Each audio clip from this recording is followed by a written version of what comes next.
from Srimad Bhagavatam, Canto 3. We're on chapter 1. This is questions by Vidura, and we are on text 29 and 30. And I didn't practice my Sanskrit.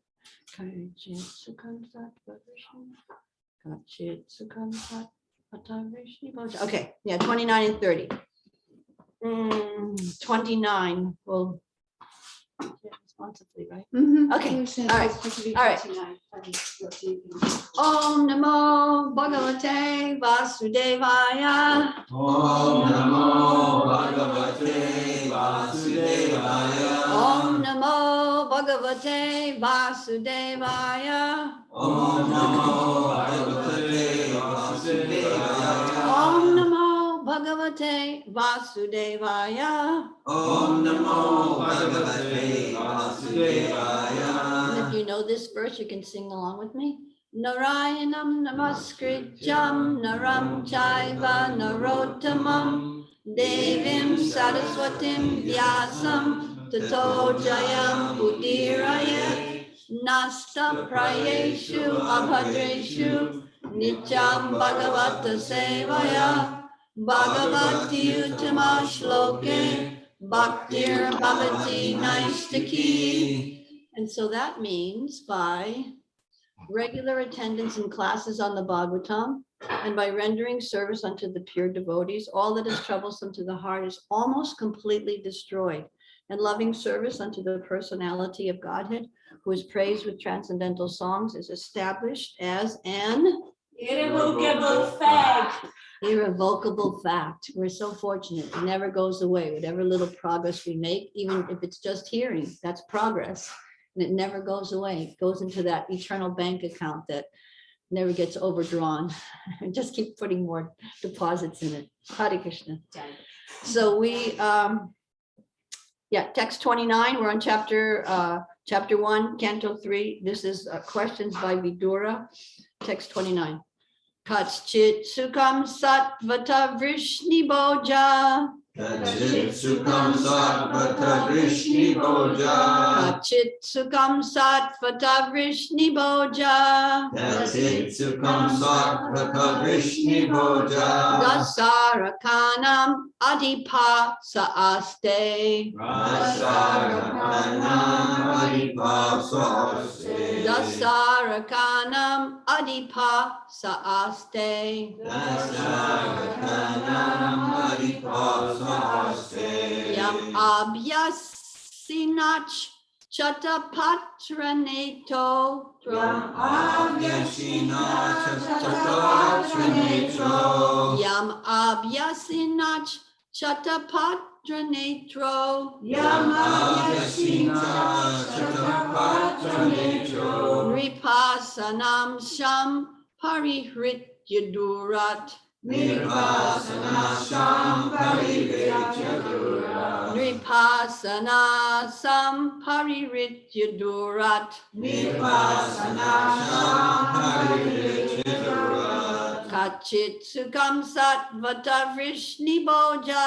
Kachit Sukham Satvata Vrishni Boja. Dasarakanam Adipa Saaste. Dasarakanam Adipa Saaste. Yam Abhyasinach Chatapatranetro. Yam Abhyasinach Chatapatranetro.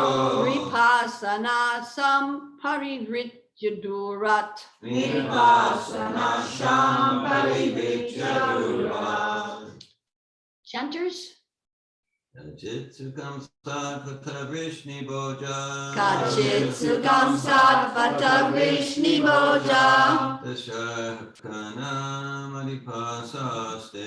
Dasarakanam Adipa Saaste. Yam Abhyasincha Chatapatranetro. Yam Abhyasincha Chatapatranetro. Vipassana Sham Parihrityadurat. Vipassana Sham Parihrityadurat. Kachit Sukham Satvata Vrishni Bhoja. Kachit Sukham Satvata Vrishni Bhoja. Dasarakanam Adipasa Aste. Dasarakanam Adipasa Aste. Yam Abhyasincha Chatapatra Netro. Yam Abhyasincha Chatapatra Netro. Nripasanasham Parihritya Dhurat. Vipassanasham Parihritya Durat. Kachit Sukham Sadvata Vrishni Bhoja. Kachit Sukham Satvata Vrishni Bhoja. Dasarakanam Adipasa Aste. Dasarakanam Adipasa Aste. Yamabhyasincha Chatapatra Netro. Yam Abhyasin Chatapatra Netro. Vipassanasham Parihritya Durat. Vipassanam Sham Parihritya Duryat. Kachit Sukham Satvata Vrishni Bhoja. Kachit Sukham Satvata Vrishni Bhoja. Dasarakanam Adipasa Aste. Dasarakanam Adipasa Aste. Yam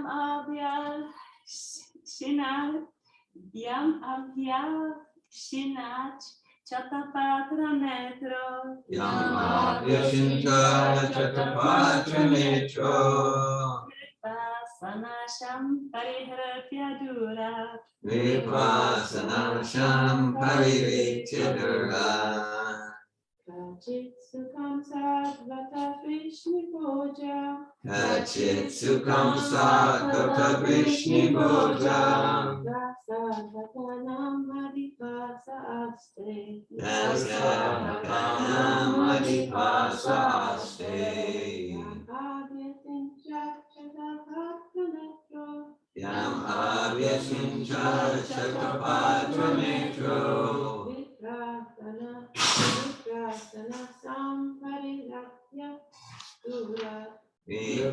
Vipassanasham Parihritya Durat. Kachit Sukham Satvata Vrishni Bhoja. Kachit Sukham Satvata Vrishni Bhoja. Dasarakanam Adipasa Aste. Dasarakanam Adipasa Aste. Yam Abhyasincha Chatapatra Netro. Yam Abhyasincha Chatapatra Netro. Vipassanasham Parihritya Durat. Vipassanasham Parihritya Durat. Kachit, Kachit weather. Weather. Sukham, Sukham. all well. It's all well. Satvata, Satvata. the Satvata race. The Satvata race. Vrishni, Vrishni. the Vrishni dynasty. The Vrishni dynasty. Bhoja, Bhoja. the Bhoja dynasty. Bhoja dynasty. Dasarakanam, the Dasarakanam. Dasara race. The Dasara race. Adhipa, Adhipa. King Ugrasena. King Krsna. Saha, Saha. he, He. Aste, Aste. do exist. Good. Yam, Yam. whom, Whom. Abhyasinach, installed. Sorry. Sata Patra Netra, Satapatra Netra. Lord Shri Krishna, Lord Shri Krishna. Vipassanastam, Vipassanasham. hope of the royal order, Hope of the royal order. Paririthya, Parihritya. giving up, Giving up. Durat, Durat. at a distant place. At a distant place. Translation and purport by Srila Prabhupada. Hare Krishna. Oh, my friend, tell me. So who's the friend? Do you remember? I would assume that you guys were here yesterday. Or Uddhava, yeah. So Vidura, this is Vidura speaking. He's been traveling on pilgrimage and he just happens to meet up with Uddhava a few verses back. So he says, oh, my friend, tell me whether Ugrasena, the king of the Sattvatas, Vrishnis, Bhojas, and Dasaras, is now doing well. He went far away from his kingdom, leaving aside all hopes of his royal throne. But Lord Krishna again reinstalled him. Want to say it together? Oh, my friend, tell me whether Ugrasena, the king of the Sattvatas, Vrishnis, Bojas, and Dasaras, is now doing well. He went far away from his kingdom, leaving aside all hopes of his royal throne. But Lord Krishna again reinstalled him. So then we'll chant this verse. I'll do it line by line. We won't do it individually, okay? Kachit dare somya sutta sadriksha. Aste grani rat ninam sadhu samba. Asutayam jambavati vratatadya.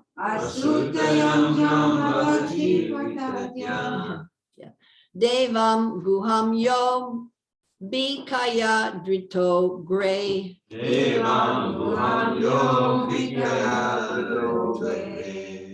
did very well, thank you. Translation and purport again by Srila Prabhupada. O gentle one, does Samba fare well? He exactly remembers the son of the personality of Godhead. In a previous birth, he was born as Kartikeya in the womb of the wife of Lord Shiva. And now he has been born in the womb of Jambavati, the most enriched wife of Krishna. Let's say it together. O gentle one, does Samba fare well? He exactly remembers the son of the personality of Godhead. In a previous birth, he was born as Kartikeya in the womb of the wife of Lord Shiva. And now he has been born in the womb of Jambavati, the most enriched wife of Krishna. Srila Prabhupada's purport. Lord Shiva, one of the three qualitative incarnations of the personality of Godhead, is a plenary expansion of the Lord. Qualitative incarnations. Who are they? Not you. Qualitative. There's three of them, and Lord Shiva is one, so we're missing two. So who are the other? What are the quality? Do we know what the qual? Okay, let's start with that. Do we know what the qualitative incarnations of the Supreme Lord are? Now you get to explain that one in 25 words or less. Okay, a empowered incarnation of a particular mode of nature. And what are the modes of nature? Just Tamas, Rajas, Sattva. Tamas. Okay, Tamas, Rajas, and Sattva. Ignorance, passion, and goodness. So there's people in charge of those modes of nature. But you know what? I forgot one thing. Om Agina Timirandasya Jananjana Shalakaya Chakshu Militam Yena Tasmai Shri Gurave Namaha. I was born in the darkness of ignorance, which is usually equivalated to Tamagrum, you know. But my spiritual master, Srila Prabhupada, very kindly forced open my eyes with the torchlight of knowledge. So I'm totally indebted to him and beg for service life after life. There's a verse in 10th canto, 87th chapter. Do you know the title of that one? The 87th chapter, 10th canto? Prayers by the personified Vedas. 10 points on this side. Very good. Thank you very kindly. There's a prayer there. There are many prayers, obviously, prayers by personified Vedas. And one of the beginning prayers, and each prayer to that section, Srila Sridhar Swami, the original commentator on the Bhagavatam, has composed a summary of what that verse is. So Sridhar Swami has a prayer that unfortunately I can't remember the Sanskrit too, but it's there somewhere way in the back in the fuzz.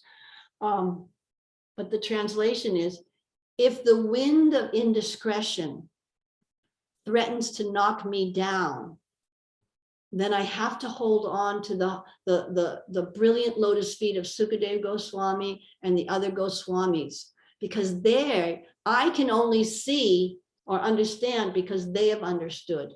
But if that wind of indiscretion, which was about to knock me over when I started to talk without glorifying Srila Prabhupada and acknowledging that everything comes from him, then Krishna reminded me to hold on to Prabhupada's lotus feet so that maybe by your blessings I can say something that's in the parampara and enlivening at the same time. Hare Krishna. So here we are, back to the first sentence.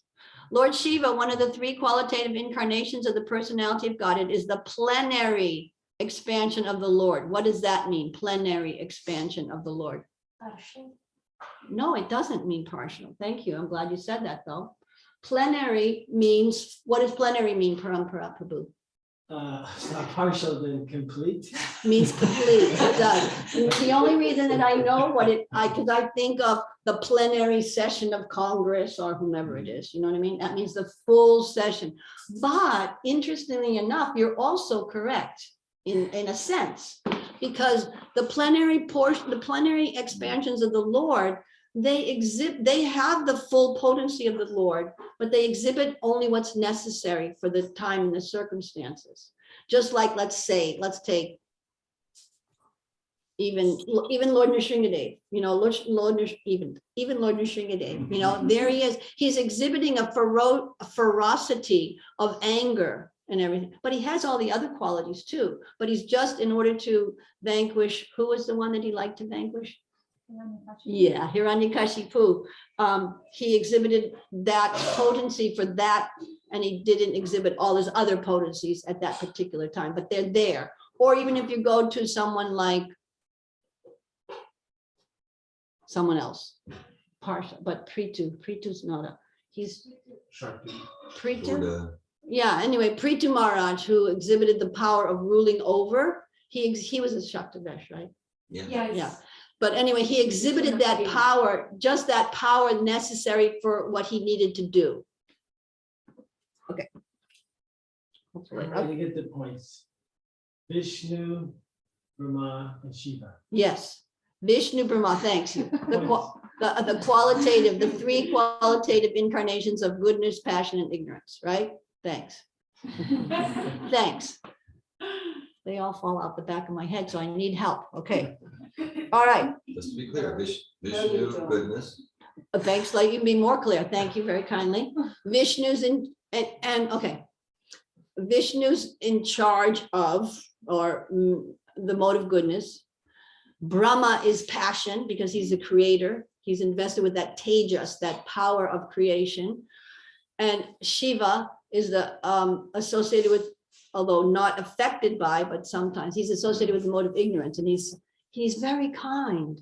In other words, this is another point, another behind the scene point, or however you're supposed to really say that. Nobody's left out. Nobody's left out in the Vedic scope of things. It's not that only people with this certain qualities can make progress in spiritual life. No, everybody can make progress, and they can latch on to something within the scope of the Vedic literatures that will help them make progress. Even someone who's in a very lower state of consciousness, a degraded state of consciousness, can still make progress by worshiping Lord Shiva, offering flowers and et cetera, to Lord Shiva. And by his mercy, he can pull them up gradually to higher and higher states of consciousness. What to speak of those of us who have a tad of passion left in them, and those who are in the mode of goodness, they're all there. Lord Vishnu particularly is in charge of the mode of goodness, because that's the mode of maintenance. And that's like really hard. Creation is difficult, but it's relatively easy. Destruction is difficult, but it's also relatively easy. Maintenance, as anyone who has to maintain anything like a house or a family or whatever, you can see it takes I can destroy things easily. Yes, very good.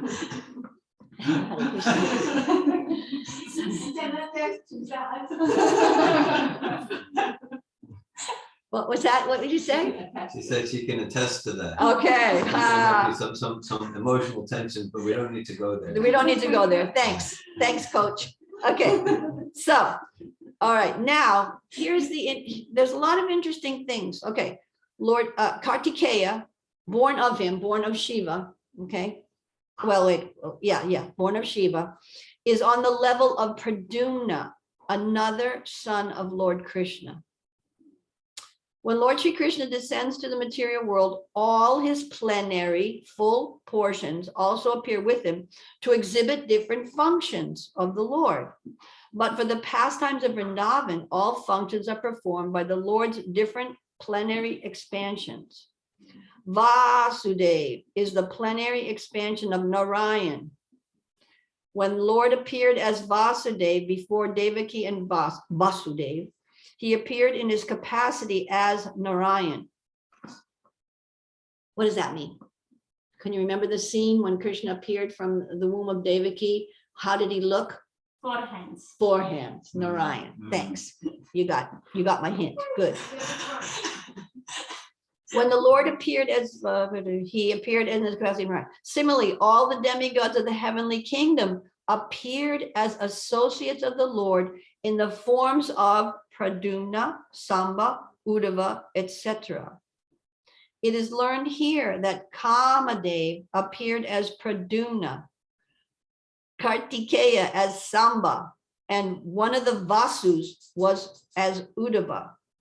All of them served in their different capacities in order to enrich the pastimes of Lord Krishna. Hare Krishna. So it might appear superficially on a quick glance, full of complicated information that we don't understand what's going on. But actually, if you go in it slowly, you're probably familiar with what's going on here, but it's hard to grasp it at first. For me, I'll put it that way, okay? So we're familiar with the quadruple expansions of the Lord. Who are the quadruple expansions from the Lord? Vasudeva, Aniruddha, and Sankarshan. Right, Pradyumna, Aniruddha, Vasudeva, and Sankarshan. So here it's talking about Pradyumna.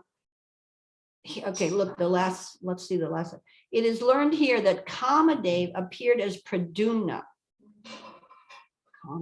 Kamadev's the god of love. Okay. Kartikeya This verse it mentions about Cupid. Yeah, and about his anger getting destroyed. Did he get It came destroyed? from Rukmini. Yeah, okay. So here's the thing about the spirit soul.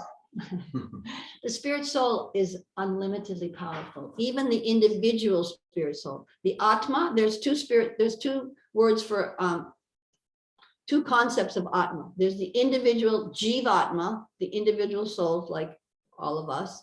And then there's Param Atma, the supreme soul, the Lord in the heart of every living entity.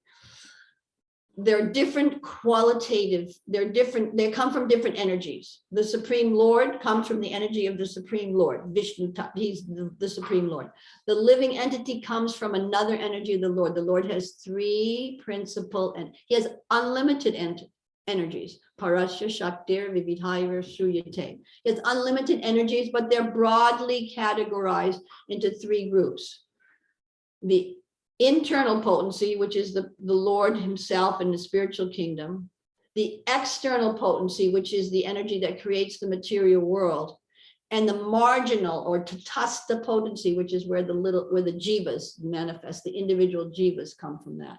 And the jivas are considered in the middle because they have the choice. We have the choice. We always have that choice. No matter what situation we're in, we have the choice to turn towards the Lord or think, I'm going to go this way. I'm going to try this for my pleasure, my happiness. Forget Krishna.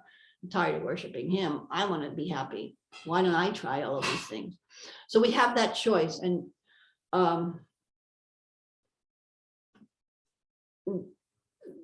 here where it talks about, we're talking about the potency of the soul.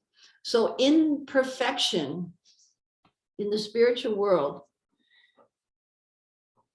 the spirit soul isn't even limited to one body. The spirit soul can take on different forms that as he chooses or as they choose to, as one chooses to serve, not to compete, but to serve. So like we're familiar with hearing how Krishna expanded into 16,108 forms, Krishnas, to be with all the 16,108 Krishnas, his wives, when he was living in Dwarka. And somehow or other, every wife thought that Krishna was just my husband. even though they all lived together. And that Krishna is particularly attracted and attached to me only because he's always staying with me. They didn't realize that there was a Krishna next door, and there was a Krishna next door, and there was a Krishna down the street. And somehow or other, Krishna, by his mystic, because he's the source of all mystic potency, when he would come out of his house in the morning to go to where? Sudharma Assembly Hall, they would all come in to be one Krishna, and then would go on the chariot. And who was the chariot driver in Dwarka? You're right. Yeah, Daruka. He was, and Daruka would take him to the Sudharma Assembly House as one Krishna. So that was quite amazing. But what happened when Krishna got married to the 16,108 queens? Well, the 16,000 queens all at once. Vasudeva and Devaki also expanded and went to each wedding. And so did all the other associates. So the power of the spirit soul is also unlimited, but always used in service to the Lord, to, as it says here, to enrich his pastimes, for his pleasure. And the thing is that they are what? Totally absorbed in that concept of giving pleasure to Krishna. So they're totally meditating on that all the time, how to give pleasure to Krishna. So just like when you have a loving friendship or a loving relationship with somebody, you're thinking, you're thinking of different things for varieties of pleasure between the two of you or whatever, you're thinking of different things. So they were always thinking of that. So sometimes even the great sage, even the personalities there, sometimes they would take the form of flowers and be offered at the feet of Krishna. And sometimes they would be bees and buzz around him, so many things, but they have their original, primary identity. So the reason I'm mentioning this is because in Nectar of Devotion, or somewhere, that's my cover my butt statement. Your disclaimer. My disclaimer, yeah, thanks. Yeah, the disclaimer. Somewhere it says that Ramananda Roy, remember who he is in the spiritual world? He's part Arjuna and part Lalita. Not easy to comprehend, right? You know what I mean? It says in Chaitanya Charitamrita. Thank you. I knew there would be some. Yeah, well, that would be where it would be, right? Because that's where we talk about Ramananda Roy. Thank you very kindly. Yeah, and so in other places, there's other mentions of personalities who have, sometimes are manifested like this, and sometimes they're dual, complete, like you think of Arjuna, right? And you think of Lalita. Not, I wouldn't necessarily put Arjuna next to Lalita, in my mind, as far as pastimes and activities go, but somehow or other, whatever, just goes to show that we're limited and the spiritual world is unlimited, and there's always expanding information and varieties of things. So let's go back to this. Since I'm not okay. One of our text 29, when it talked about Ugrasena. Did it? Yeah, it did. It talked about Ugrasena. Said he went far away from his kingdom, leaving aside all hopes of his royal throne. But Lord Krishna again reinstalled him. So let's remember 10th canto, 1st chapter, or Krishna book, 1st chapter, however you prefer. The earth is disturbed by the demons on, the bellicose forces of armies that were, exploiting and conquering and everything. She goes in the form of a cow or to Lord Brahma. Lord Brahma gets the demigods together, and then he says, gee, I don't know if I can handle this. They go to the ocean of milk, and Lord Brahma meditates. He doesn't even speak directly. He meditates the ocean of milk, and he doesn't see the Lord directly either, but he meditates. But that's the procedure. So he followed the procedure. And he gets a message within his heart. Yes, the Lord will incarnate on the earth soon. And what was the rest of the message? I asked the demigods to also come and take wells in the garden. Thank you. From behind the wall, the voice spoke. Yes, he asked the demigods, you take birth. So Krishna's associates in his pastime, the direct associates, they're not just, most of them are not just ordinary jivas coming, most of them are demigods coming down to act in certain roles. Some are, my disclaimer, some are also jivas ascending to perfection, and they're getting association with the perfected beings. But lots of the principal characters are demigods who have taken, they're doing a play and they're totally absorbed in their role. So I'm particularly pointing out Ugrasena because he was a demigod, elevated, powerful, opulent personality, a devotee, not just a personality, a devotee of the Lord, participating in the Lord's pastimes. The Lord called a meeting, well, however it happened, but let's just say he called a meeting and said, who wants to come down and participate in my pastimes with me? And everybody's me. And he said, okay, you can all come. And so perhaps you're thinking, I know, okay, I'll put it this way. I know I would be thinking, oh yeah, what fun to associate with the Lord. One of the reasons that they really wanted to come and associate with the Lord in the material world, so-called material world, is because in the spiritual world, there's no birth pastime because Krishna's there. But in the material world, he's born and then he crawls around and he's so cute and his hair is really curly and his cheeks get kissed by Mother Yasoda and they're red and everything. And they're so cute. They want to say, I'll go. So there they are, big exalted demigods, right? They come down to help participate in Krishna's pastimes. And guess what's happening? Kamsa's beginning his persecution. And there they are in the Vrishni dynasty. And Kamsa has a thing for the Vrishni dynasty, even before Krishna. And he's persecuting him to such an extent that even people like Ugrasena, who were kings in the Vrishni dynasty, ran away and hid themselves in caves. Did you pick that verse? That there's just one sentence in the first chapter, 10th canto of Krishna book story, first chapter, Advent of Lord Krishna. Some of them hid themselves in cave out of fear of Kamsa's persecution. Is that a little change of what you thought might have happened when you came down to participate in Krishna's pastimes? In other words, life has its little turns and we don't know. They're totally absorbed. And let me facilitate Krishna's pastime. So, okay, I'm running away.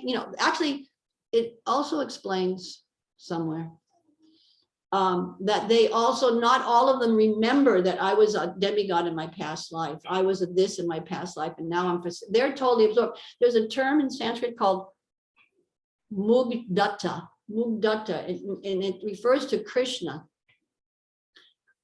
For example, that scene when Mother Yasoda is chasing Krishna with a stick to bind him with a rope, and he's scared like anything. He's shivering, his eyes are fearful and his breathing is quick, and his Mother Yasoda bound his belly with ropes. He shivered in fright and his pearl necklace shook. He's not thinking, I'm the Supreme Personality of Godhead. She's running after me and I'm just going to pretend that I'm scared. No, what? He's scared. Mugdata, his consciousness becomes compressed. That's the translation of the Sanskrit word. Compressed consciousness. So that's who he is. I'm a little boy. My mother's got a stick. Oh, and she's really going to be mad because I've done this before and she's told me not to do it and I did it again. And oh my God, what kind of, you know what I mean? He's really, and that's what makes him the Supreme Personality of Godhead, the controller of everything and everyone, who just by his thinking can create millions of universes, or just by coming out of the pores of his skin, millions of universes and whatever else goes on. He's thinking, my mother's going to hit me. Compressed. So back to Ugrasena, right?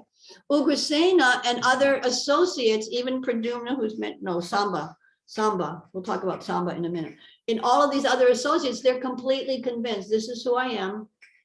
And I'm acting in this way. So I just think that one sentence somehow or other always struck me, that they hid themselves in caves. How it must have been a different thing. So taking a pause on that thought for a minute and just applying it to ourselves and our life, you know, perhaps we were in different circumstances in our life, and by Krishna's grace and the association of the devotees, everything's going well for now. You know, everything's going well for now, right? And then something happens, illness, financial difficulties, this or that. So many things can happen, you know, so much, you know, the wind can blow a little harder than it has been blowing lately. The rain can come a little deeper than it, you know, so many things can happen in a flash of a second. And we could perhaps think, why me? Or what's this? Or what's Krishna trying to teach me? But if we can remember some of these examples here and just pray to the Lord to just let me accept what's happening, because I can't change it, or change what I can change and accept what's happening in the meantime, and just give thanks to you. 14th chapter, 10th canto, 8th verse is Lord Brahma, after he stole the cows and the cowherd boys, etc., and then felt quite regretful for having done that. He gives a prayer that Prabhupada records in Nectar of Devotion. This one I can remember, thank you. In Nectar of Devotion, when he quotes that prayer, he says, this should be the guide. This prayer should be the guide for all the devotees. And the gist of that prayer, Tatenu Kamtam Sushamikshamano, that's the Sanskrit, some of the Sanskrit, the only part that I know. And what it means is that when something bad happens to me, what am I going to do? Pray, offer my heart and love and obeisance to Krishna. Yeah. Why? Because he's the meanie controller and I can't do anything about it. And if I offer my prayers to him, he'll let me out of this pickle. no. Why? What's the realization that needs to be there? The realization that needs to be there so that we can understand why. That I deserve much worse, and Krishna is already saving me from the worst. Is that false humility? Is that, what's the term for that?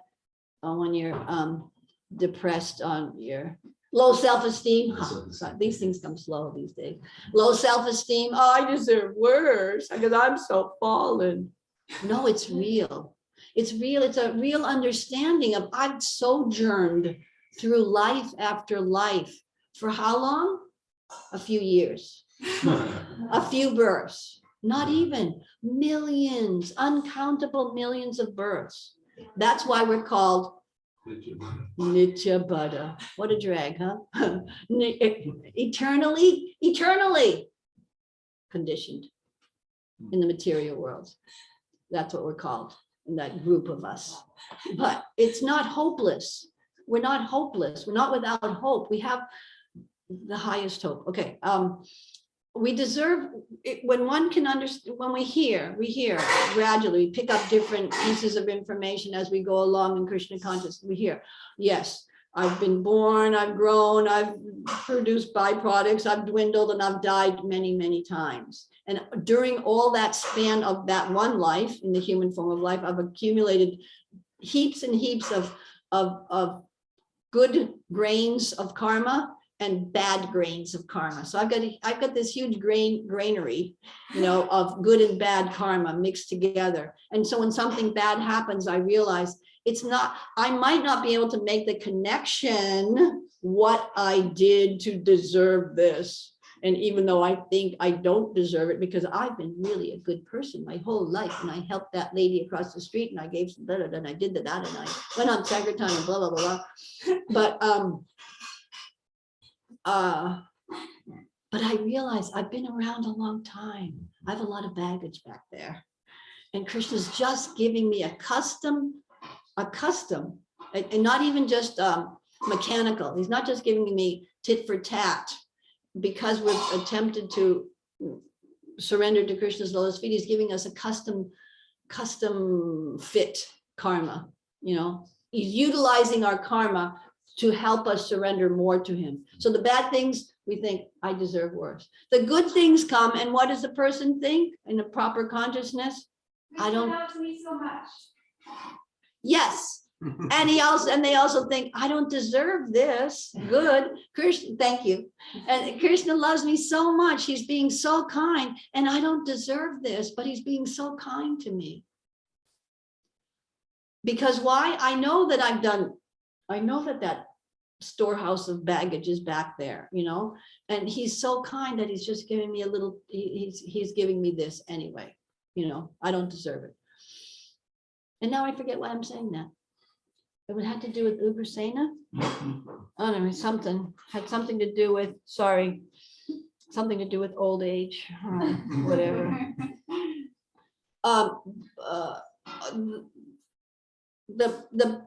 The demigods or the personalities who are participating in Krishna's pastimes, they're totally absorbed in the pastime, and they go through it for Krishna's pleasure, even though they might have It doesn't go according to script. yeah, thanks. Thank you. So Samba. Okay. Do you remember the circumstance of how this conversation is going? Vidura didn't participate in the Battle of Kurukshetra because of a certain incident that happened prior to the Kurukshetra war. While the tension was building up between the Kauravas and the Pandavas, but while they were still in the palace of Dhritarashtra, the blind king, the tension was building up, but they were trying to keep keep a lid on it and everything. At one particular point, after Yudhisthira had been cheated out of his kingdom and they'd gone into exile, et cetera, and they'd come back to beg for return of their kingdom, their rightful inheritance. Dhritarashtra and Duryodhana, the eldest son, didn't want to give him anything. In fact, Duryodhana said very succinctly, I'm not going to give him enough land that will fit on the head of a pin. Okay, so at a certain point, might not have been exactly at that particular time, but in that tension of things, Vidura comes to advise his older brother Dhritarashtra, you know, this isn't right. You've got to give back the kingdom. You've got to give them their share. This is not going to go well for you if you don't. As a matter of fact, you should give the kingdom to Yudhisthira and his brothers, and you should kick your son out, who's the source of all trouble here. If you get rid of him, Duryodhana, then you'll be better off. He didn't say it exactly like that, but that was the gist of what he was saying. When Duryodhana heard that, he flared up in his usual way and said, who has brought him here? Vidura, who's brought him? He's the kept son of a maidservant, because Vidura, so many stories, I'm not going to tell you that story, but Vidura was, he was the son of one of the maidservants. And therefore, Vidura wasn't eligible for the throne. So it wasn't that a question that Vidura wanted the throne for himself or anything like that. He was, okay. But he was full of good advice because he had lots of good advice from his previous life when he was Yamaraj, which is a whole nother story, but we won't go there. But it's so exciting when you start to connect all the little dots. Okay, so Duryodhana says, kick him out of the palace immediately. And Vidura was shocked. Vidura was shocked and hurt by these cruel words of Duryodhana. And he decided, okay, Krishna's mercy. This incident, although it's painful externally and to my heart, this is Krishna's mercy to get me disentangled from this complicated political intrigue in this palace, and I'm leaving. and he left his bow on the door because he didn't need to take it with him. He knew that he wasn't going to defend physically his brother Dhritarashtra anymore, because Dhritarashtra and Duryodhana were on the path to hell and they didn't need to be defended anymore. And so he left his bow on the door and he went on pilgrimage. So Vidura left on pilgrimage. He was on pilgrimage. So at this particular point, the battle of Kurukshetra is over. Yudhisthira and the Pandavas are reinstalled as the kings, you know, and everything is quote unquote normalish, you know, and Krishna's brought all the kings that were hiding in the caves and in different lands, brought them and established them in Dwarka. So at this particular point in time, it's been almost 30 years since Vidura has been home. And he's not home at this particular point. It's not that he's home in Hastinapur, but he somehow or other, in the whole 29 years or previous years, he never met, there's no recording of him meeting any other people in his family. They didn't recognize him because he took on the dress of a mendicant, et cetera, and traveled, you know, by himself, et cetera, et cetera. So now he's met up with Uddhava.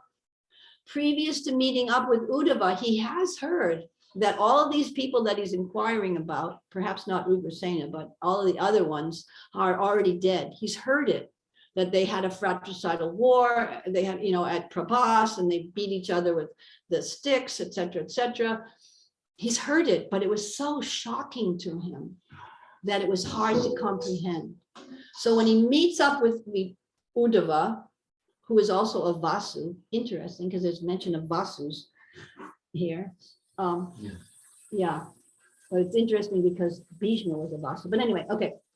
When he meets up with Uddhava, he's asking him these questions out of like a formality, out of congeniality. There, you know, he really wants to know what's going on, but he says, but how's that? How's this one? And how's that one? And how's this one? And how are they doing? And because he doesn't want to start off the conversation like, did you hear about that ghastly war? Can you tell me the details of all that fratricidal war? He didn't want to start off like that. So he starts off on another level. And on text 30, he's talking about Samba.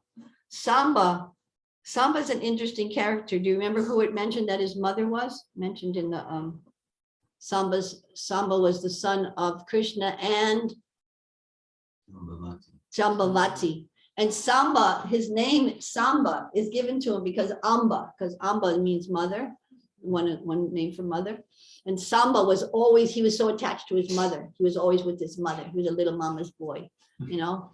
So Samba, as the son of Krishna, he had all the features of Krishna. So interesting, you can imagine. And can you remember some incidences in Samba's life? A couple of stories of things that Samba did in his activities here. One of them, remember how we Shamantaka jewel? No? not Samantaka Jewel, no, but it has to do with who he married. Somebody was informed in the why the key shows up, because he's the one who treats the Brahmins, isn't he? Oh, that too. He tricked the Brahmins. Okay. Put that on hold for a minute. He tricked the Brahmins. We'll get to that. He kidnapped his wife. He kidnapped his wife, which That isn't led unusual. to a whole soap opera. But who was his wife? He was pretty naughty, I think. Eh? He Super was naughty. Super naughty. He's mama's boy. Okay, could be. His wife was Duryodhana's daughter. Or, you know, Oh, Duryodhana's daughter was having a Swayamvara. Swayamvara means that she can choose. Hmm. You know, she's such a qualified girl. She can choose who she's going to marry. They all can come and exhibit their strength. And here comes, so there, you know, there's lots of contestants there. And Samba comes in, barges in, however he does it, and he kidnaps her out of that Swayamvara. So that didn't go over well with her, with the parents, you know, and the other members of the Kuru dynasty. So they got all in a big huff about that as Samba's driving off on his chariot after he defeated everybody. And they decide that, now, okay, contextually, this is before Kurukshetra, okay? The war hasn't happened. This is when they're still quote unquote living, peacefully together, theoretically. Okay, Samba goes off taking, I don't remember what her name is, sorry. Thank you. It is Dushala, right? The dog, the only girl out of the 100 brothers and one Dushala. Yeah, thank you very kindly. And so all of the Kurus decide they're going to go and attack the Krsna. Where was Krsna? Was he in? He wasn't in Dwarka. He must have been in Hastinapur. What? Yeah, it was Hastinapur. Okay, thanks. So, so they're going to go attack everybody else. So they get all the big generals, all of them. You name them. Bhishma, Karna, whoever else. I don't know if Karna was there, but anyway, all the other big generals in their army go to attack.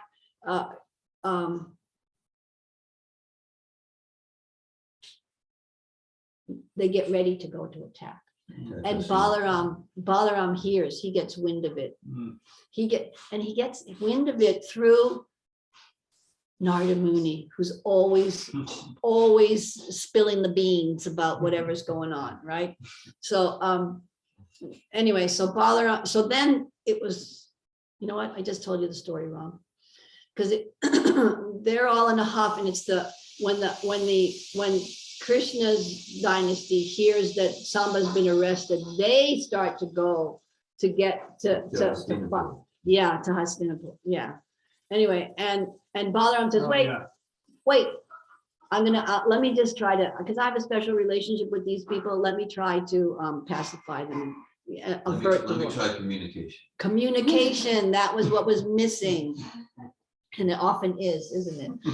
And so Balaram goes in his entourage with just a few people, but an entourage of Brahmins, etc., but not an army or anything. And he goes to Hastinapur to try to talk, to communicate.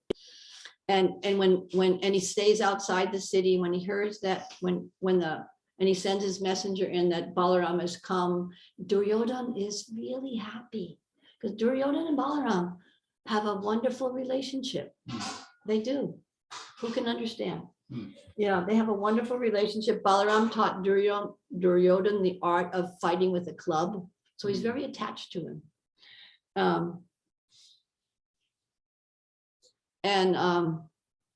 I was going to mention that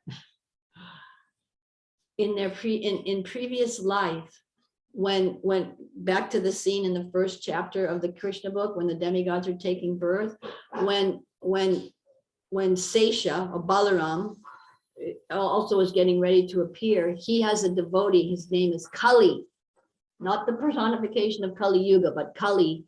And Kali's there saying, if you go, what am I going to do here? And Balaram says to him, well, you can come with me. And he said, yeah? He said, yeah, you can be the son of a king. And that was Duryodhana. That was Balaram's devotee in his previous life. And he said, you can be the son of a king. He happened to be Duryodhana. Fancy.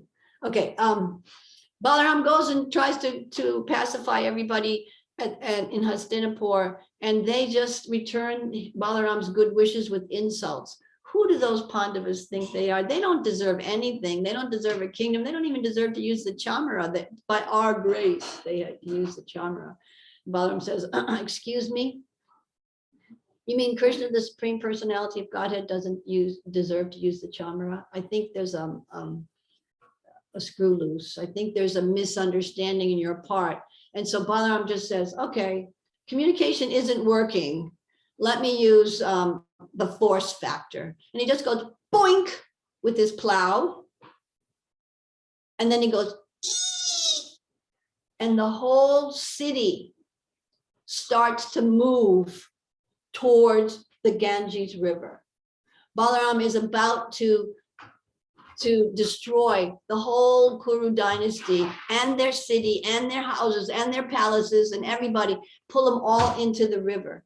So people's reaction at that was they all freaked out. Ah! So you hear all the noise in the background of all the people thinking, what's going on? You know, what's happening? And then the Kurus think, I think we made a miscalculation here.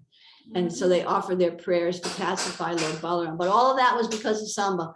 And then they bring Samba and his newly wedded wife on a chariot, and they offer many riches, a dowry, etc., etc. And that got straightened out rather quickly once they realized, oh yeah, we forgot that Krishna is this. Anyway, and then there was the incident that Malini was saying about Samba as a young boy with the princes of the Kuru dynasty.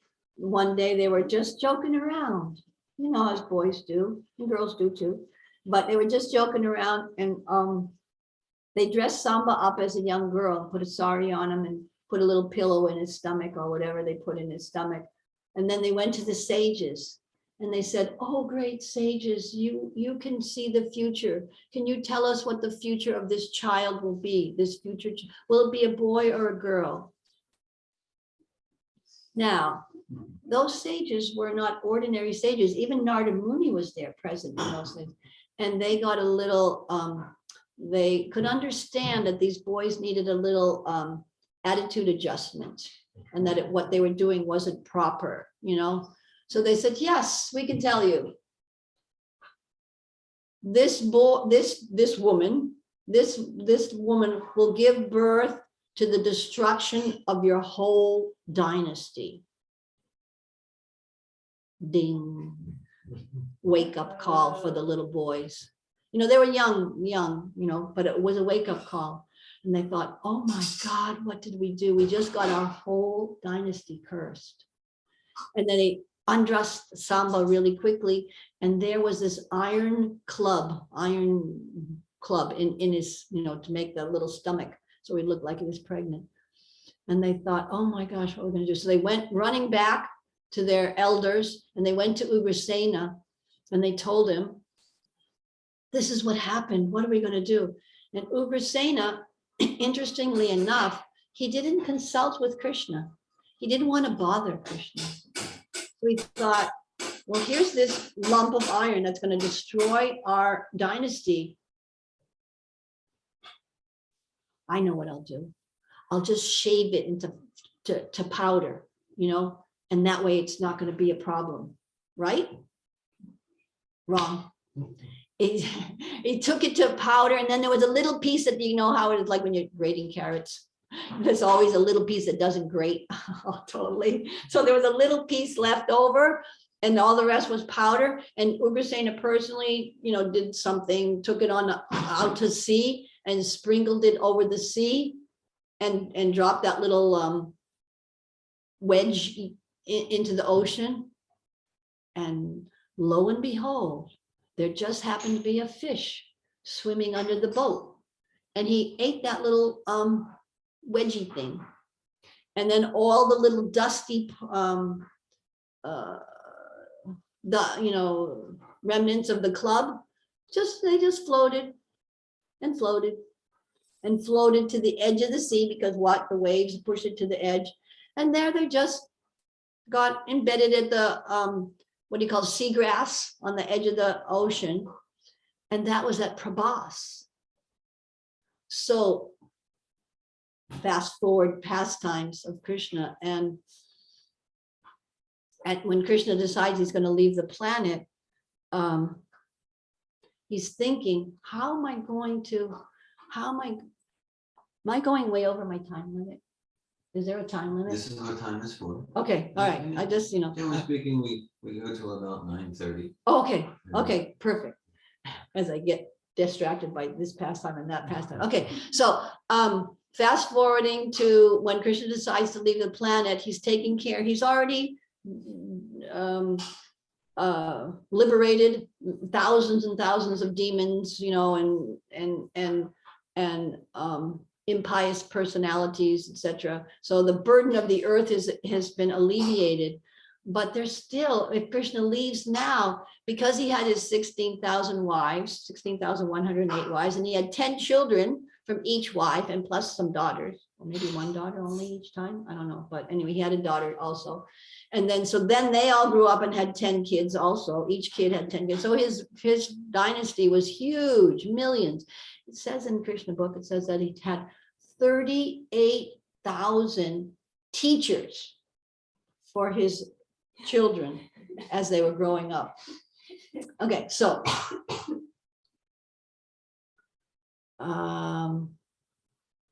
he's thinking there's still a problem here if I leave now, because there's my whole family members and they're huge, and that perhaps they're going to get proud that they're in my family, and perhaps with that pride they could harass people a lot, because who's going to defeat them, because they're part of my family, they're so powerful, no one's going to be able to defeat them. Let me think, how am I gonna do that? Oh, it's okay. So Krishna arranged to have the fratricidal war. What happened at that situation is that I'm thinking how far back in the story. Anyway, what happens in that situation is that as there are ill omens presented in Dwarka, Krishna says, there's a lot of bad signs happening now. Maybe we should go to Prabhas and offer sacrifices to ward, because we've got a curse, our dynasty's got a curse, now there's ill omens, so let's go to Prabhas and offer sacrifices. And they do, mostly. Yeah, they do. They go to Prabhas. So then they're at Prabhas, they offer their sacrifices, they give charity to the Brahmins, and then they spend their night. And then because Kshatriyas are allowed to drink wine under certain circumstances, they were drinking some wine and then became intoxicated. And then what they started to do was insult each other. They're the same family, but different incidences in the Battle of Kurukshetra were not totally up to par. For example, when Dristadumna, was he the one who killed Drona while he was meditating? That's my understanding. Okay, yeah, so Drona, I'm sorry, but it just reminded me of all these pastimes. So Drona was the military teacher. He taught both the Kurus and the Pandavas the art of war. He had a son named, Drona, Dronacharya. Asvatam was his son. So Drona was fighting so heroically that during the Kurukshetra war that they had to think, if he keeps going, he's going to annihilate all of us. This is the Pandavas saying. So we have to figure out a way to conquer Dronacharya, our teacher. So Krishna said, the only way he's going to die is if he knows that his son is dead. Sorry, I got distracted. Anyway, so Yudhisthira, so who's going to tell Drona that his son is dead? Because he wasn't dead. Ashwatthama wasn't dead. They wanted to give him fake news. See the origin of fake news. Ha ha ha. Okay, sorry. And they said, if Bhima tells him, he'll never believe it. But if Yudhisthira tells him, who never tells a lie, then he'll believe it. So they go to Yudhisthira. Yudhisthira says, I can't say a lie. And Krishna's there like, okay, so they make a plan. So Yudhisthira goes and he tells Drona, Asvatthama, and then he has to say the elephant, because there's an elephant named Asvatthama.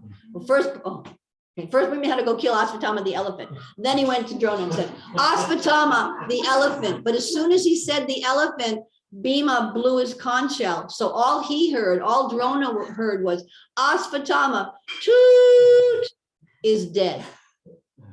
And Drona said, okay, I'm finished. And Dristadumna, so then Drona gets off his chariot, puts his weapons down, and he starts to meditate because he's getting ready to leave his body. This is in the battle, in the midst of the battle. And Dristadumna comes along, and what does he do? Cuts off his head. Anyway, and he kills him. How about that? My disclaimer, I can't remember exactly. I think he cut off his head. What? Anyway, and so that is not exactly according to Kshatriya codes, right? The 6 types of aggressors we heard in the 2nd chapter of Bhagavad Gita, if someone's meditating, they're not in a position to be killed, unarmed, they're not aggressors at that time. So now we're going back to Prabhas, okay? So now the Yadu dynasty members are at Prabhas, and they're remembering these anomalies, these uncouth things. So then someone says, and you think you're sorry, but you're going to be somebody, okay? And you think you were so good that you killed somebody who was meditating. What? You're just a doom. Yeah. You think you're so good that what are you saying about me? You're insulting me. And he's looking around because they didn't bring their weapons. And he looked around, he just sees those straws, the ocean grass, ocean wheat grass, line, and he thinks and he starts. But the thing is that remember those little metal filings have embedded themselves in those straws, so they're like iron rods, and they beat themselves to death. All of them are wiped out. I can't remember the number. Can you remember the number? How many of them were there? It wasn't 640 million were the ones that were destroyed in Kurukshetra, but there was some tremendous number, like 500, maybe it was 540 million or whatever. It was a tremendous number, all wiped out.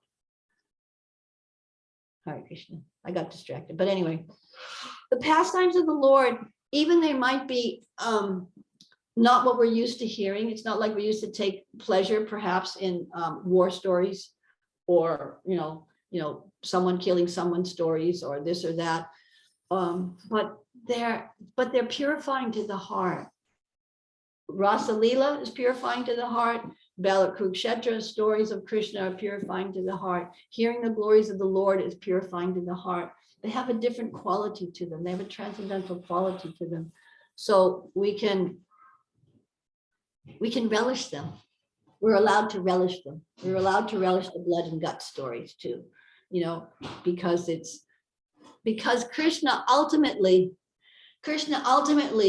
he's the only one who, even killing you, is actually doing you a favor, because he's liberating you from all your past karmas and bringing you back to your original position as servant of him. How nice is that? So because they're all good, because everything that Krishna does to us, for us and to everyone else, is for their ultimate good. That's the gist, or the important point of the story, and the important point for us to remember when we meet different obstacles in our path back to Godhead. There's health issues, financial issues, whatever obstacle might be there. We can see that Krishna's giving me this obstacle just as a little token of I deserve a lot more, but ultimately he's giving it to me for my purification. He's ultimately giving it to me to bring me closer to him. And with that attitude, even though the situation might be painful and distressing and full of anxiety, etc., it takes the edge off of it. It takes that edge off it, because it gives that transcendental information, which gives us what? The highest hope. Gives us enthusiasm. Let me keep going. Let me keep glorifying the Lord. Let me keep offering my obeisances hundreds and hundreds of times at his lotus feet. And let me pray that I, perhaps at this moment, I'm not understanding whys and wherefores it's happening, but let this situation that I'm going through, this test, bring me closer to you. Okay, I'm going to stop. You guys can talk now. Questions, comments, corrections, discussions you'd like to have? Yes. Can you tell me what your name is? Jiva looked at us. Oh, Hare Krishna Prabhu. Jai. Nice to meet you. Okay. Jivan Mukta, what would you like to say? Thank you. The class. Just thinking of your last point of, whatever's happening, let this bring me closer to you, Krishna. So there are things that happen to us, like maybe like a health issue, financial issue, different miseries of the material world. And then there's also things we do to ourselves. Desire, material desires. We may, I'll speak personally, I may pursue a material desire and suffer from that. So how do I see, how can that mood still be applied? You know, in the case of it was my choice, I'm deciding to go away from Krishna. So how can that be something that's actually? Perhaps if we, taking the information that we've discussed about, if something bad happens, I realize I deserve worse. And if something good happens, I realize I don't deserve that, but Krishna's being very kind. Just even on that same basic information. If I'm pursuing my desires, which are taking me away from Krishna, you don't have to worry in that sense. That Krishna is going to impede that fulfillment of that desire somehow or other. And that's his mercy, you know, even if the desire is for, even if the desire, because many of us, okay, even if the desire is to get some, you know, financial strength, you know, get some money, you know, from this, so that I can maybe use some of it in Krishna's service and maybe live comfortably in every whatever.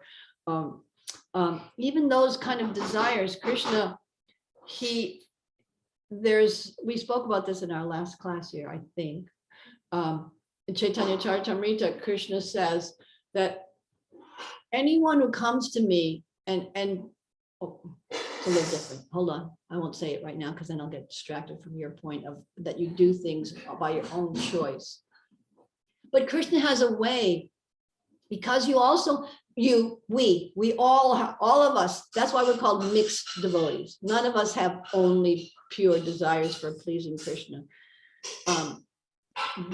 They're mixed in so many ways, but because we also have desires to serve Krishna and to surrender to Krishna, Krishna is very attentive. He's especially attentive to his aspiring devotees. And therefore, when he fulfills desires, whether it's quote unquote material desires or spiritual desires, there's a dialogue that's in Chaitanya Charitamrita that explains that Krishna says, if this fool is praying for material benefits and I grant it, then he's just going to come and pray for some more. So why, if I'm so intelligent, why should I fulfill something that he's going to just come and ask for more and ultimately take him away? Let me fulfill his desire, her desire, their desire in such a way that they won't even remember that they desired that.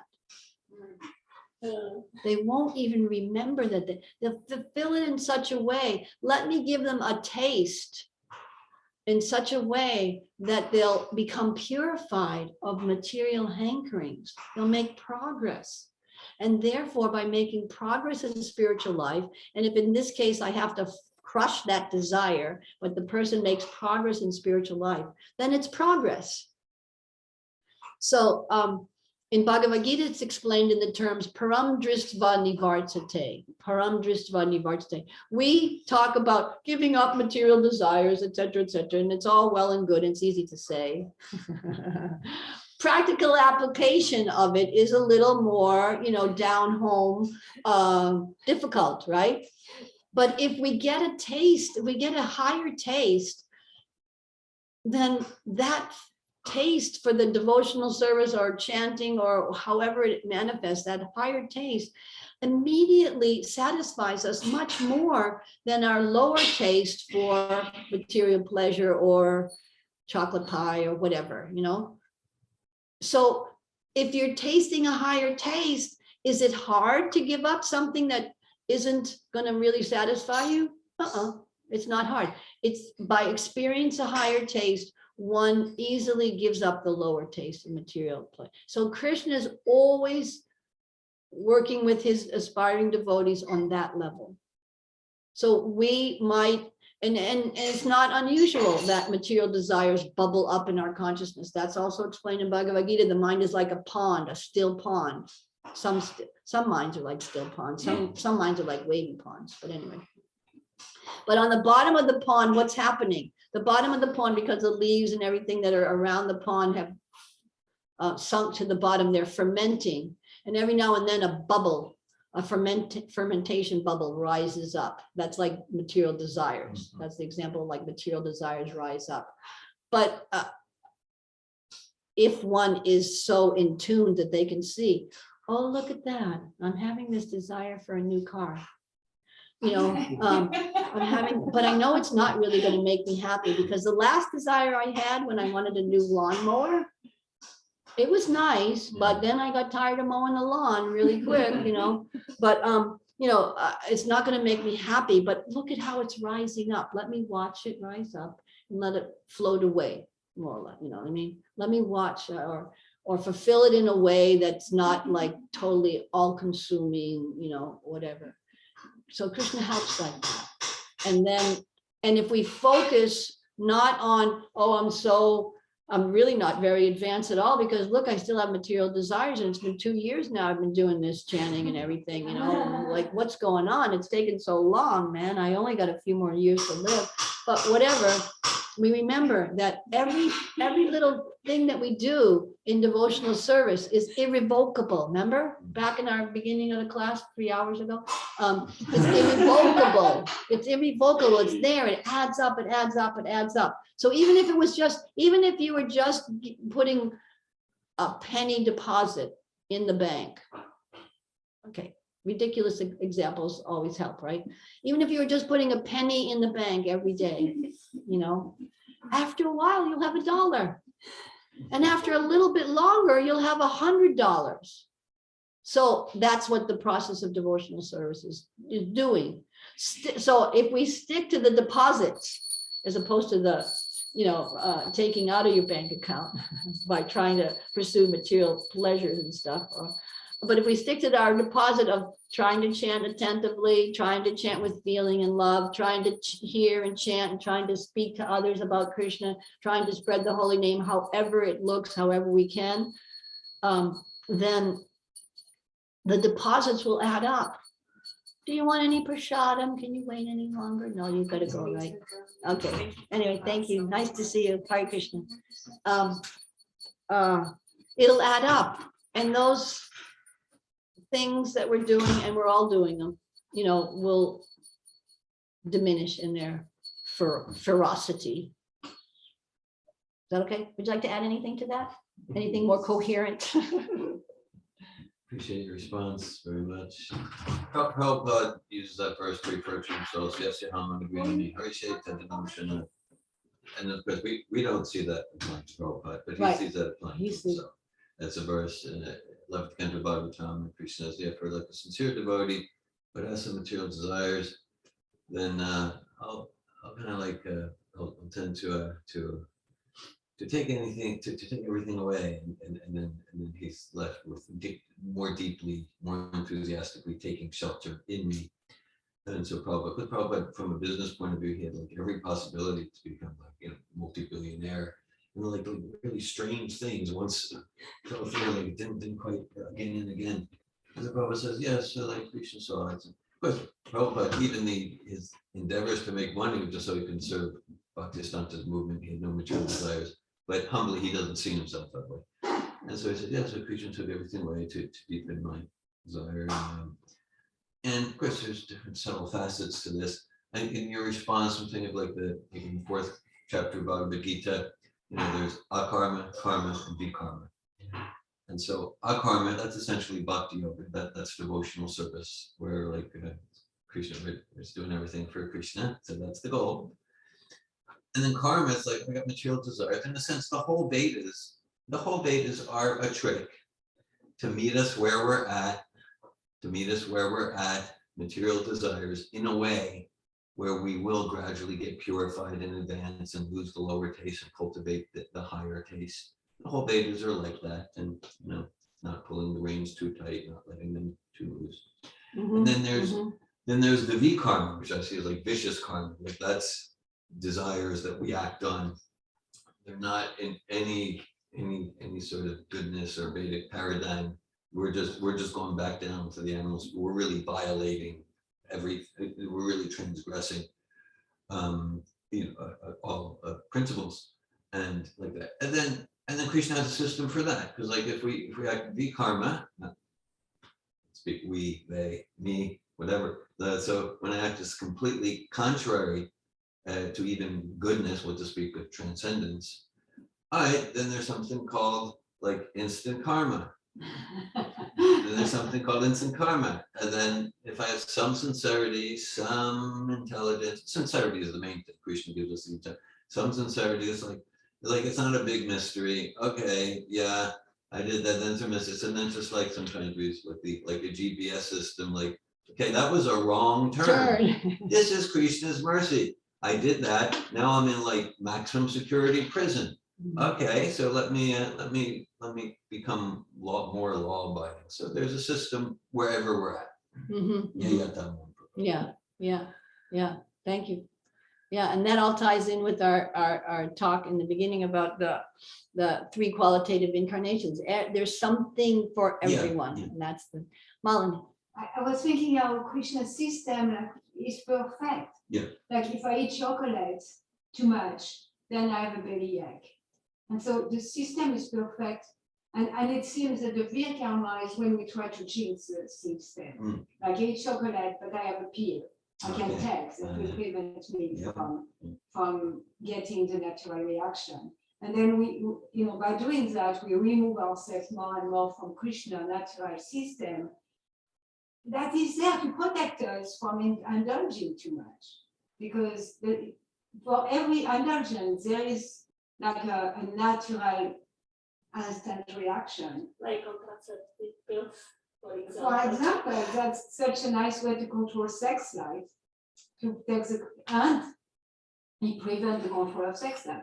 That from the material point of view, like contraception, like help control sex life, if you don't have a baby. And from Krishna's perspective, not taking contraceptive help control sex life, because if every time you have sex, you may have a baby, naturally it's getting controlled very easily. So it's from the material point of view, it's kind of the opposite, and Krishna has system for everything that make us not want to have things. Confirmed. Krishna. Yes. So I'm wondering why Drona would want to leave his body when he lost his son. Why? That's a great question. Why Drona would want to leave his body when he lost his son? I have to admit, I don't know all the details of that circumstance, but what comes to my immediate mind is material attachment is so strong. Isn't Drona like He might be on that level. I'm not 100%. I don't know. Whatever. You dispute with the pure devotee, and he had a gambling problem. Yeah.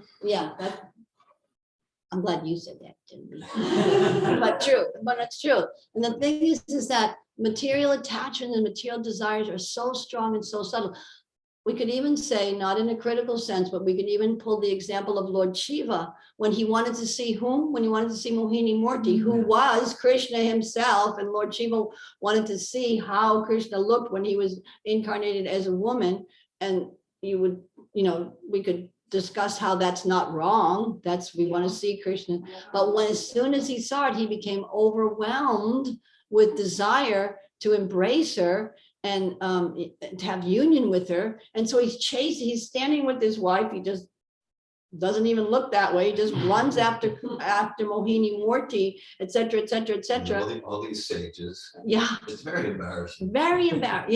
Yeah. And then, interestingly enough, when it's over, Lord Shiva's not embarrassed. Why? Go ahead, why? Because Krishna proved his power to attract Shiva. Yeah. He's that attraction for the opposite sex is so strong that even can happen in those. Now Haridas Thakur is another example why, of a different level of purity and fixity. But Srila Prabhupada would often tell us, your problem is that you're not afraid of Maya enough. We're thinking that we can do the dance with Maya and not get burned, not get the reaction. But strangely enough, the reaction comes. So that's what comes to my mind. There are probably other examples that story is meant to exhibit also, but it also can exhibit that you know, attachment is there, and it's like onion peels. There's millions of them, you know, subtleties. And when it gets to more and more subtle attachments, they're more and more difficult to even realize you have them, and then what to speak of, deal with them and cleanse them from the heart. That could be one. And then the other one, now I'm going to flip and give another argument. How do you like that? The other one could be, he's realizing this is my role to play. I'm finished. I did my part in the play. The play's over for me. You know, so that. And also he knew that he would be killed. Yeah, Which that, thank you. He knew that he will be killed, so. Yeah, since he knew he was exactly, killed, I'm not exactly. Thank meditating you. and let like this come, and then I don't have the role anymore to protect my son. Yes, very good. Thanks for that reminder. The whole purpose of Drista Dumna's appearance, Yeah. it's a whole nother story, but it's, you know, he comes out of the fire specifically to kill Drona, Yeah. Hadi Bo, however that would be. And that, so he's meditating, this is my people, okay. Yeah, Hare Krishna, good question, thanks. Any other comments or questions? I really like your point towards being in class about the spirit soul being all powerful. Mhm. Really a nice point. One thing, like there's scenes in the Bhagavatam first canto, Bhishma Dev passing away, and just like you got Vasudeva there, you got Kashyapa there. Kashyapa and Vasudeva are the same person. Mhm. So it's a contradiction, but it's resolved. Yeah, in it's the things principle. like that, yeah. And then Prabhupada, like, and it's important because, like, okay, on the altar that Prabhupada gave us, there's Vishnu Tattva and Jiva Tattva. Okay, so the Vishnu Tattva, okay, they're non-different from the picture. And Prabhupada makes it clear the Jiva Tattva, just like you said, in spiritual world, they're not limited to one body. So it's like Prabhupada, Bhaktisiddhanta, Sri Rupa Goswami, these are Jiva Tattva, not empowered like that, but they're pure. That's like a local Vrindavan consciousness. And so they're also completely non-different from their picture and from their murti. That's why, you know, sometimes we feel like, well, Prabhupada's present in his Vanu, not his Bahu anymore. Wrong, right? So because if that were true, then what we're doing is called idol worship. Prabhupada did not give us idol worship. So right now there's, I don't know, thousands, tens of thousands, maybe hundreds of thousands of altars around the planet. Yeah. Prabhupada's fully present, 100% present in each one. That's a Srila Bhaktisiddhanta and like that. And that's because of that principle. And just the way you expressed it gave me fuller understanding. So thank you. That's because he's got a lot of understanding there. Then you just, you know, you never know what when you get the opportunity to say something, what it triggers in your, you know.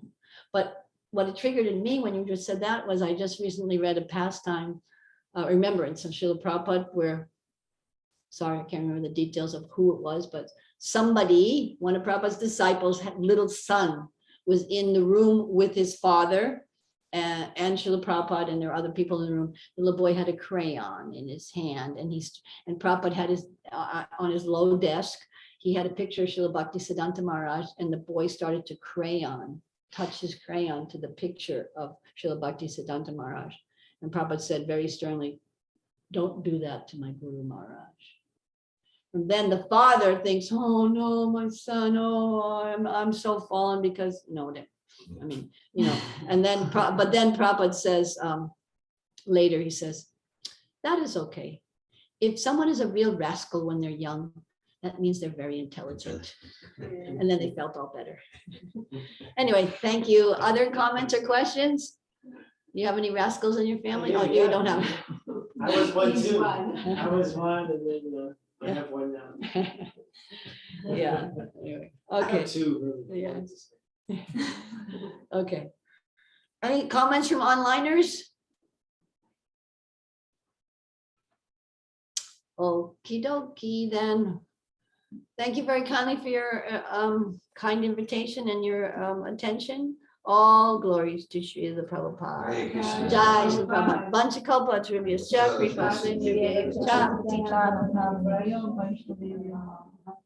Shri Prabhupada ki jai.